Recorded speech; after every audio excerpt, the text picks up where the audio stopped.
I know the Rangers weren't going to win every single game from now until the end of the year, but did they really have to lose that one?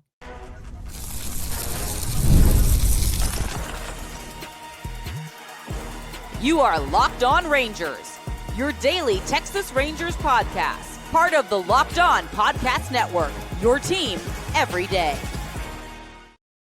You are locked onto the Texas Rangers, the first and best daily Rangers podcast. I'm Bryce Patrick, a cripplingly addicted Texas Rangers fan covering this team for 12 seasons, including all 7 as the founder and host of this podcast. Thank y'all so much for making Locked On Rangers your first listen every single day. If not already, you can follow me on Twitter at Bryce Patrick. You can follow the show at Locked On Rangers. Hit subscribe on your favorite podcasting platform and on YouTube, where the best way you can help grow the show is to comment nearly any single thing below. Now, on today's show, we're talking about Joc deGrom's worst start of the season, Jung being on fire since returning to the big leagues, Joc Pederson not being on fire since returning to the big leagues, and some relievers the Rangers are linked to in the trade deadline just 2 days away. But before we get into that, let's start with this game. This was an absolutely weird, wild, infuriating, hilarious, stupid West Coast baseball game. I swear, there is nothing that makes me wake up grumpier in the morning than losing this game. A game like this specifically to the Angels, to a team that the Rangers are better than, a team that the Rangers should not be losing to in most situations, but especially not with your ace on the hill. This is a day that should be an automatic win against most everybody. You check out Jacob deGrom out there. This team is rolling with 6 straight wins. They have just been unbeatable since the All-Star break, and they also had a chance to be just 3 games back in the AL West had they won this one. They would also officially actually be in a playoff spot, which they weren't last night. Heading into this game, they had a tie amongst the 3rd wild card spot with the Seattle Mariners, who, because the Rangers got their brains beaten so badly by the Mariners in the first 2 series of the year, the Rangers have already lost that tiebreaker to Seattle. So anytime the Rangers are in a tie with Seattle for either an AL West spot atop that division, which might be possible now with how badly the Astros are struggling and how much the Rangers and Mariners are surging, or just for one of those wild card spots, the Rangers just have to be that much better than the Mariners, which hopefully they will be this weekend, or I guess Thursday through Sunday, whenever they play there. But throwing Jacob deGrom out there on a 6-game winning streak, that seems the most obvious way to go from a 6-game winning streak to a 7-game winning streak. And that was not the case. Jacob deGrom both very much did have it and didn't have it in this one, which was why I was so infuriated by what he did in this one. This was just such a tough game for deGrom, giving up a 2-run homer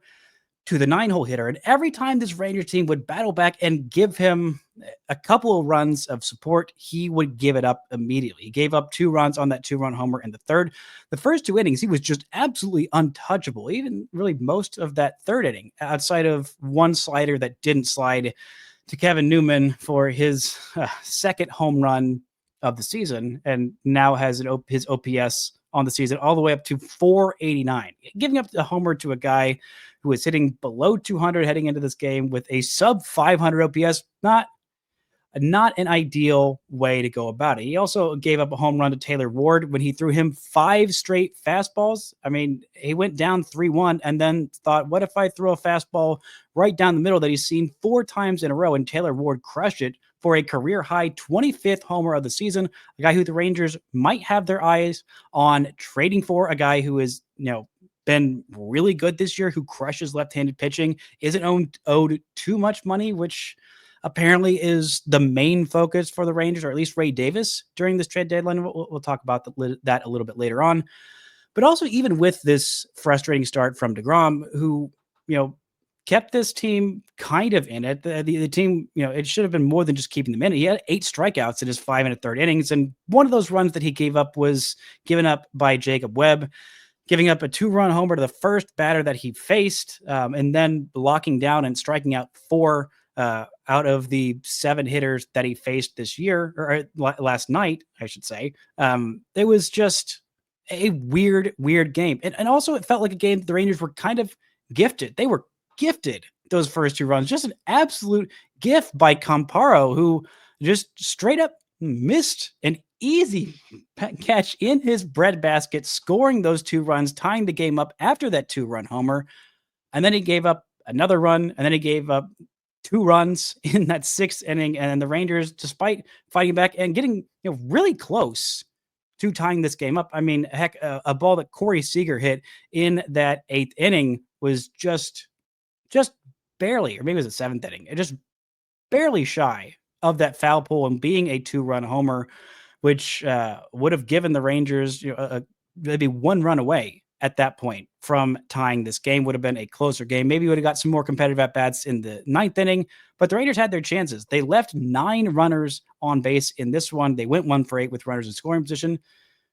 But even in a frustrating game from deGrom, and this is the 2nd straight game against the Angels where the Rangers have scored 4 or more runs, which is usually the magic number, or the 2nd straight Jacob deGrom start against the Angels where the Rangers have scored 4 or more runs. And usually, almost always this year, that has led to a win, especially with Jacob deGrom on the mound, who outside of this game and you take out the 2 games against the Angels, there's only been 1 time where he's given up, 2 times where he's given up more than 2 runs in a game. But just 4 times this year in 22 starts, 21 starts at this point where he's given up, more than 2 runs. Twice it's happened against the Angels. That was a game where the Rangers scored 5 runs and they lost 5-6 in Anaheim before the break. This time they score 4 runs and it's not enough because Jacob deGrom gives up more than 4 runs for the first time at all this year. He gave up 4 runs in a game against Tampa Bay early on this year on April 5th, actually his 2nd start of the year. The Rangers still ended up winning that game. The Rangers offense couldn't rally in this one, but it shows you that Jacob deGrom, even in a frustrating start, and I was pretty mad at him for what he was doing in this one of just not being able to lock it down, to give the Rangers a couple of zeros on the board and give them a chance to take that lead and keep it for more than about half a second. But if the worst start all year long, actually the worst start in 3 years, granted he only pitched a month in each of those first 2 years, but the worst start in 3 years of Jacob deGrom is 5 1/3 innings, 8 strikeouts, 1 walk, 5 runs. That's an ace. That is a Cy Young winner. This is a guy who does not get hit around much. And even when he does, there's some really frustrating at-bats in this one. And heck, the only reason that first homer was a 2-run homer as opposed to a solo shot on, the one of 2 really bad pitches on the night for deGrom is because of a bloop single that landed in immediately before. I mean, this was just so incredibly dominant, but it seemed like there was something on that mound that Jacob deGrom did not like as he was planning early on in the first inning. It looked like he was kind of looking at that spot where his foot was landing, like there was something off with the dirt or how he was going through mechanically or just something felt a little bit off, but still, I mean, being able to just blow his fastball by Mike Trout 3 pitches in a row. I mean, a couple of just different at-bats where he just absolutely made the Angels hitters look terrible. I mean, that first inning, striking out the side, striking out Neto and Trout and Shaniel, who doesn't strike out very much. I mean, that was an incredible first inning from deGrom, and he couldn't quite maintain it, even though this offense did its best to rally and was given quite a few gifts, but their opportunities were squandered by a couple of people. One of them was not Josh Jung, who has been absolutely sensational since being called back up from his stint in the minor leagues. We're going to talk about him and one guy who just got added back to this lineup who might have used some more time on the IL and some trade targets right after this. Today's episode is brought to you by Gameday Hue, and that's also the hat that I'm wearing. For Rangers fans like me, this one hits the mark. Gameday Hue makes clean, no logo gear with team-inspired colorways for every pro and college fan base. It's all about letting your colors speak for you. No giant logos, just smart, versatile style that works on game day, on the course, and anywhere in between. They've got all kinds of different places you can wear this hat. You can wear it while podcasting about a baseball game. They've also got gloves as well. It's not just the hats. Check out their split shade gloves made for the golf course for podcasting if you want, or the perfect gift for the fan who has everything. All kinds of great gear. These hats are insanely comfortable. I wear it out, walking around the town or playing pickleball, and it just helps you breathe. It doesn't feel like one of those hats that just sits on your head and just cakes your hair in sweat. It is just such a comfortable and cool, stylish hat. So right now you can get 15% off with code MLB15 at GamedayHue.com. That's GamedayHue.com. The code even stacks on bundle deals, so now is the time to load up. Let your colors talk, because colors speak louder than words. That's GamedayHue.com, code MLB15.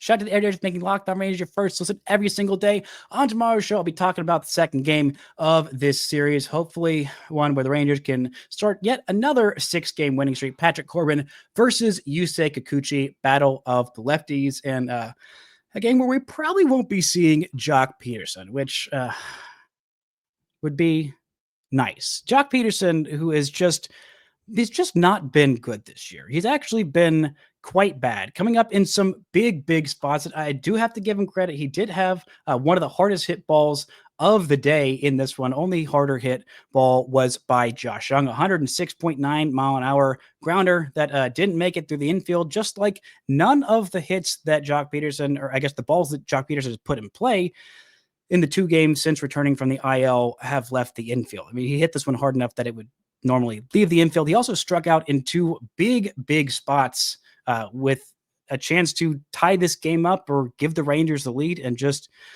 some non-competitive swings and misses. And Bruce Bochy talked about him not having his timing yet. And well, whose fault is that other than Joc Pederson and the Rangers for bringing him back up right now? I mean, the guy missed over a month with a broken hand, and he had 2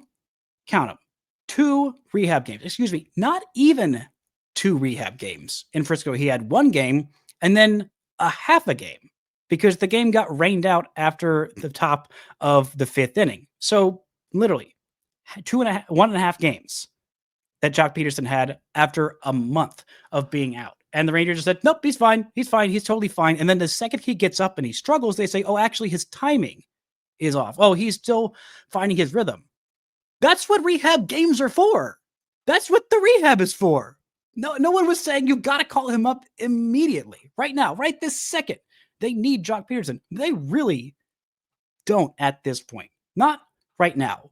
In October, they will need Joctober. They will need the healthy, good version of Joc Pederson, which I believe, more hope than belief at this point, that there is still that version of Joc in there.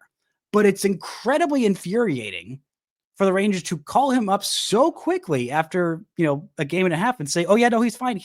And then the second he struggles, especially in big situations, which he has done all year long, they say, oh, actually his timing is not right. What are you doing? You're in the thick of a playoff chase right now, and you have big, high leverage at bats going to a guy who doesn't have his timing. You throw him in there and you hit him 5th when plenty of other people could be hitting 5th at this point, could be DHing at this point. I would rather have Alejandro Ozuna at bats right now. I'd rather have Rowdy Tellez at bats right now, because Rowdy Tellez in his 4 games that he's played has done more for this team in terms of winning than Joc Pederson has done in 50 something games at this point. It's a harsh truth, and it was literally just 1 3-run homer, but that's more than Joc Pederson has contributed to winning this year. I think that Joc Pederson can figure it out. He was one of the most consistent hitters in baseball for a dozen years, and him just falling off this cliff, kind of felt on par for the course for what's happened with this Rangers offense this year. But it's just infuriating to watch them call him back up, put him right in the middle of that lineup in those clutch spots, and have him have non-competitive or just bad at bats, and then say he's not ready, which he shouldn't be here if he's not ready. But a guy who is ready, Josh Jung. Oh my goodness, what a turnaround. I watched several of his games in Round Rock this year after the Rangers sent him down. The Rangers were just, after the most abysmal month of professional baseball, maybe the most abysmal month of baseball that Josh Jung has ever played, in the month of June, where he had 95 at-bats. He hit 158 on base of 208, slugged just 221, and 1 homer in those 95 at-bats in June, after being the Rangers player of the month in May.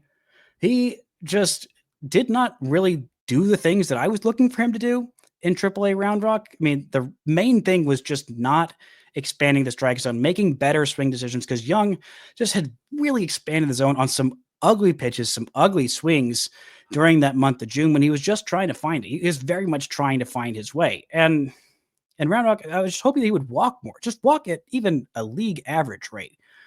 Because if you do that, then the pitchers can stop throwing you terrible, unhittable pitches if you're going to swing at all of those, and they start throwing you more hittable pitches, and then you can do some damage, which he has very much done since he got called back up. Now, the Rangers said even when they called him back up, they said, it's more that we're going to be facing a bunch of lefties, and even though Josh hasn't been just absolutely obliterating things in AAA, he did have a couple of homers when he got sent down. We think that he can help this team more right now than anybody else, and we need him and his bat and the version of Josh Jung that we have seen be an all-star, be a massive part of a championship roster. We need that guy in our lineup right now. And credit to Josh and credit to the Rangers for making that move, because since being called back up in 9 games in this month, he has been on fire, including a massive homer last night, a homer in his very first at bat since being called back up. In those 9 games, 22 plate appearances or 22 at bats so far, he's walked 3 times in 7 games. That is a massive jump from what he had done. He had only struck out 6 times in those 25 plate appearances. He's hitting .409 with a .480 on base percentage and slugging .682. That is, if my math is mathing correctly, a 1,162 OPS in a 7-game stretch. That'll play. That will absolutely play. The Rangers desperately need every bat to get going, and not everybody has to hit 400 for a 2-week stretch. Not everybody has to be Corey Seager for a 2-week stretch, but having each additional bat, have that many better plate appearances, that really just helps us deepen this lineup and deepen a lineup for guys like Jonah Heim, who's playing his 4th straight game because Kyle Higashioka is still day-to-day with that half a grade 1 quad strain. This is now 4 games in a row that Jonah has played, and he came up with a big hit in this one. An RBI single, also worked a walk. Josh Jung at the bottom of this lineup working that game-tying homer. I mean, the middle of this lineup didn't do all that much, and Adolis Garcia, who went 0 for 5 with a couple of strikeouts, but one of those 0 for 5s was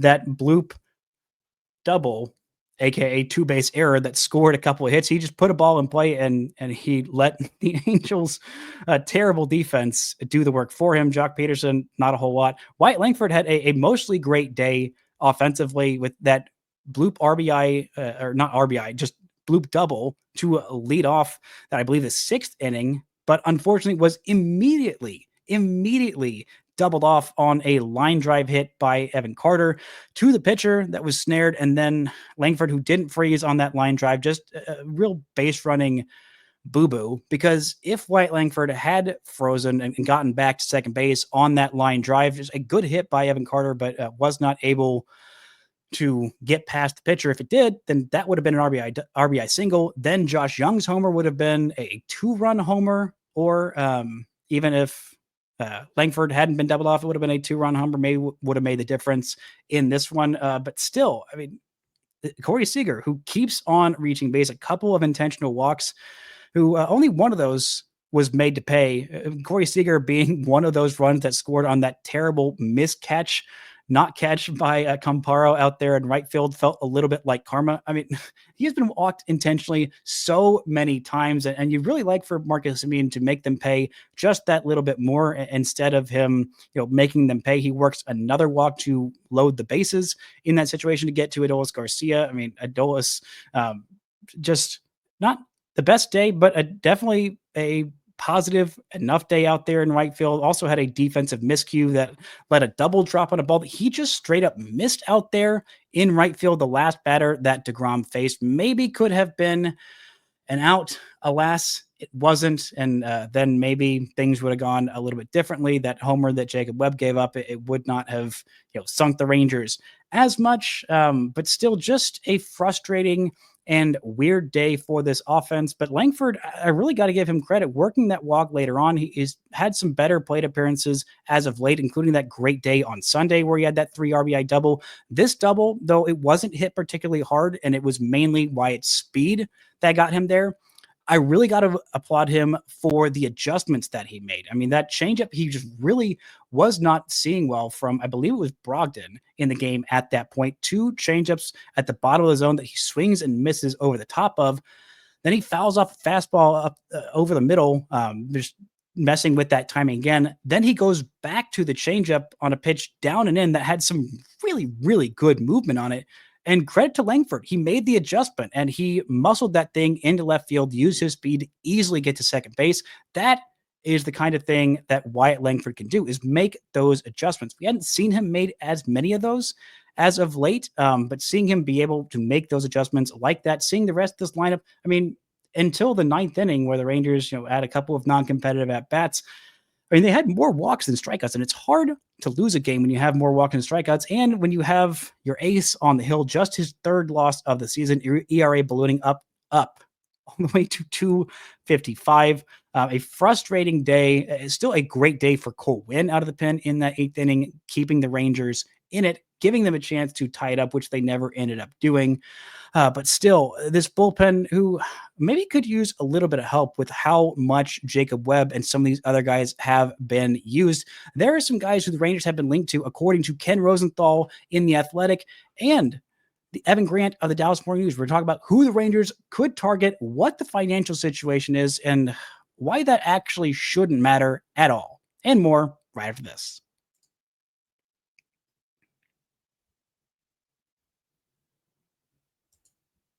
Shout out to every day for making Locked On Rangers your first listen every single day. After every single game, the Locked On Rangers postcast with Jeff Biggs will be with you live, reacting to every single game in your Locked On Rangers podcast feeds on YouTube and wherever you get your podcasts. Now, the Rangers have a money problem, or Ray Davis has a money problem. He is very concerned about the competitive balance tax, $241 million to be specific. They are bumping up of getting into that luxury tax, not a cap, functions as a cap structurally. We'll talk probably more cap stuff in the offseason with Rob Manfred and Bryce Harper's whole blow up. Very much team, no cap ever, always pro player empowerment. But the Rangers don't want to go into that luxury tax again, which is real broke boy behavior for a team trying to win a World Series, quibbling about the difference between a 20% tax on everything over $241 million, which the Rangers never really go that much over. So it's not really that big of a deal versus a 50% tax. If the Rangers do go over that CBT again this year, this would be their 3rd straight year over that $241 million threshold, which would put them into the 3-year repeater tax category. Whereas if they reset it this year, then next year, every dollar they go over $241 million. It's not the whole roster that they're spending 20% or 50% more on. It's just everything over that $241 million range that they would be taxed that much higher on. And right now, there's some different numbers about where the Rangers are in their CBT payroll. They're somewhere between $235 and $238 million, which the only reason there's not transparency on that is because the owners don't want you to know how much money they're spending. They want you to act like they're actually, generous overlords, providing every single dollar just out of the goodness of their own hearts, like they aren't making money hand over fist. Basically, they've got about $1.5 million in performance bonuses that are probably going to be paid out to the likes of Hobie Milner, Jacob Webb, Chris Martin, Patrick Corbin, maybe Tyler Mahle, depending on if and when he comes back. They've also got some dead money, and they also have made some trades to shed some salary on players that are actually decent. I mean, Dane Dunning, the only reason the Rangers traded him away is because he's making more money than the Rangers would like to spend. That's the only reason. He was a perfectly good long relief man, better than Caleb Bosley, and he kind of showed the Rangers in that game where he pitched against them on Saturday. But that leaves the Rangers about $3 to $5 million or so that they can add in terms of what they're going to bring in terms of a trade. And there are some relievers on the market who the Rangers were linked to, including David Bednar of the Pittsburgh Pirates, their closer, who is under contract for $5.9 million this year, which would be about $2 million left the Rangers would have to pay. He was linked to the Rangers by Ken Rosenthal of The Athletic, also of Evan Grant of the Dallas Morning News, said that that was someone that the Rangers could go and end up targeting. Ken Rosenthal, in his article a couple days ago, he talked about the Rangers being buyers, talking about Jake Berger being close to coming back, saying that the Rangers will likely focus on a high leverage reliever, particularly with Chris Martin recovering from that left calf strain. They said Josh Boers could return late August. Or September. That seems more likely with him still building up that velocity. He also talked about wanting to enhance their bullpen. The Rangers have a really, really terrible offense in terms of against left-handed pitching. It's 28th overall, so a right-handed bat could be a priority. In a later or a more recent article, he also talked about the Rangers wanting to stay under that $241 million tax threshold. He said that a trade of right fielder Adolis Garcia, who's owed about $3 million at the deadline, that would create additional room. That would also make the team a lot worse in the current stretch because you'd have to go find another bat to play right field. And even when Adolis Garcia is slumping offensively, defensively, he's one of the best right fielders in baseball. He also said that the Rangers could look at moving on from John Gray or Jonah Heim or Kyle Higashioka, who also would really make this team a whole lot worse right now. I don't think that the Rangers do that. John Gray gives the Rangers another leverage relief arm and also an option to start if they need it. I know he's making probably a little bit more money than he might be worth at this point. But again, if you're trading away guys just to get off money, that's loser energy. It's loser energy. This is a team that won a championship 2 years ago, not even 2 years ago. And you're quibbling over $1 million, $2 million, $5 million. That's nothing. That's absolutely nothing in the grand scheme of how much money this team makes, especially how much money they'll make if they go and win another World Series. Yeah, another World Series in the span of 3 years. You win 2 World Series in 3 years and you're quibbling about under $10 million for a team that rakes in billions of dollars in revenue from TV, from everything you buy at the concession stand, all the merchandise you buy, what you'll get from every gate from a playoff share, especially if the Rangers are getting more home playoff games, which they could, because in the month of July, they have been surging. There are no good teams in the American League. And this team could very much have even as much as home field advantage. They're not that far out from the best record in the American League. So I don't want to hear quibbling from not CY, because it's not CY's money. He would spend the Dodgers payroll if he was given that. But Ray Davis, stop quibbling. If you own a baseball team, pony the heck up. You are making plenty of money. We all know it. You cannot fool Rangers fans into thinking, oh, poor billionaire Ray Davis, he can't afford bringing on $2 million or $3 million or $4 or $5 million.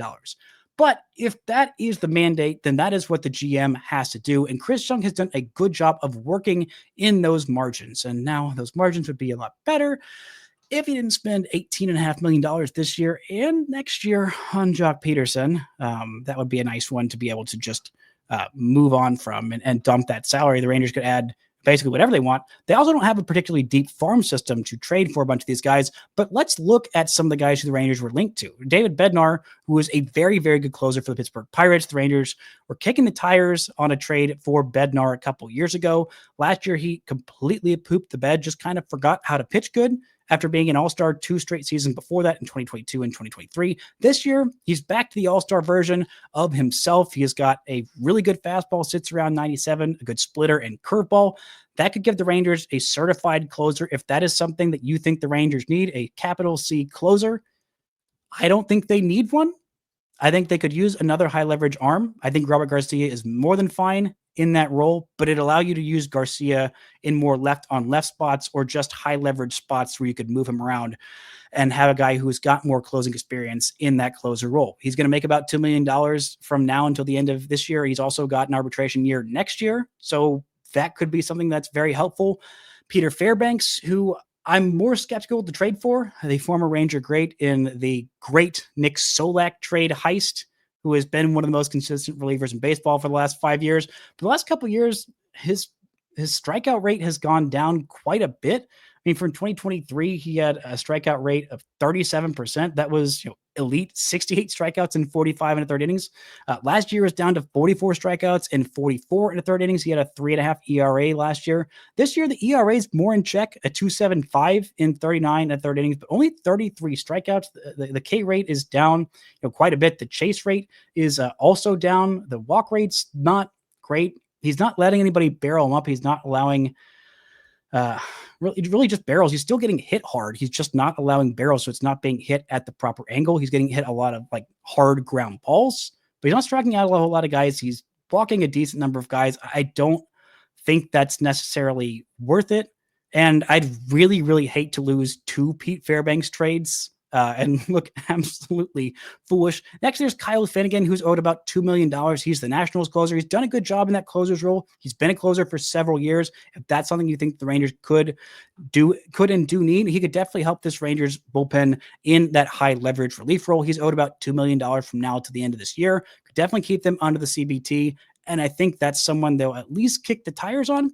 Now, Kenley Jansen, and the Angels closer who just closed out the Rangers last night, he's making $10 million this year, which means he's owed $3.4 million thereabouts from the trade deadline on. So the Rangers could acquire him and stay under the CBT. But again, trading for relievers is always risky. And I'd really hate to trade a very good prospect to the Angels and have to see him 16 times a year for half a season of Kenley Jansen, but Jansen has been one of the most consistent closers in the history of baseball. He is really up there in terms of the save leaderboard for career saves. He's definitely someone who I think the Rangers could target and at least kick the tires on. Now, Raisel Iglesias, the closer for the Atlanta Braves, he's got an ERA north of 4. It might actually even be north of 5. He has been giving up so many home runs this year, and he signed a $16 million contract heading into, or he's been making $16 million for the last couple of years. And so he is owed $5.4 million from now until the end of the season. I don't love that trade. I would not love to trade for a guy who gives up a bunch of home runs, a bunch of loud contact, and is also owed a lot of money. Definitely lowest on my list for sure. And then Ryan Helsley, who was linked to the Rangers by Ken Rosenthal and Evan Grant of the Dallas Morning News. He is the closer for the St. Louis Cardinals, who are almost assuredly going to be sellers at this trade deadline. He throws 100 miles an hour. He is striking out a lot of guys. He might be the best guy on this list in terms of just the raw stuff, which is something the Rangers don't really have. 41 Ks in 36 innings pitched so far this year, an ERA of exactly 3, and 21 saves so far this year. And he had 49 saves last year with a 2.04 ERA. He's going to make about $2.8 million from now until the end of the season. Gets a lot of chase, a lot of swings and misses. Is a little bit better on the walk rate than he's been in years past, but still a little bit erratic, but can get some ground balls as well. I would like that move. He is a free agent at the end of this year, so the Rangers wouldn't be trading for multiple years of him, so he should cost just a little bit less. And one bat who the Rangers could trade for, Taylor Ward, he's owed $2.7 million from now until the end of this season. He just hit his career high, tying 25th homer of the season off of Jacob deGrom last night. He's kind of a disaster out there in the field, but he can mash and he can really crush lefties. He would be a guy who I think the Rangers could kick the tires on. If they go and get Bednar and Ward, that would put about $4.7 million on this payroll. They might just barely go into that luxury tax, but it's absolutely worth it if you are a team with a chance to win a World Series, which this team very much is. They're not going to win, 8 out of 9, 8 out of 10 games from now until the end of this season at the rate that they've done since the All-Star break. They need a little bit of help on this team. And when you have a chance to go for it and to win it all with 2 aces at the top of your rotation in deGrom and Eovaldi, this is the time to go all in and stop worrying about that stupid freaking luxury tax. Because Ray Davis, you can absolutely afford it. That's going to do it for today's show. Thank y'all so much for listening and subscribing. And until next time, don't forget to enjoy baseball.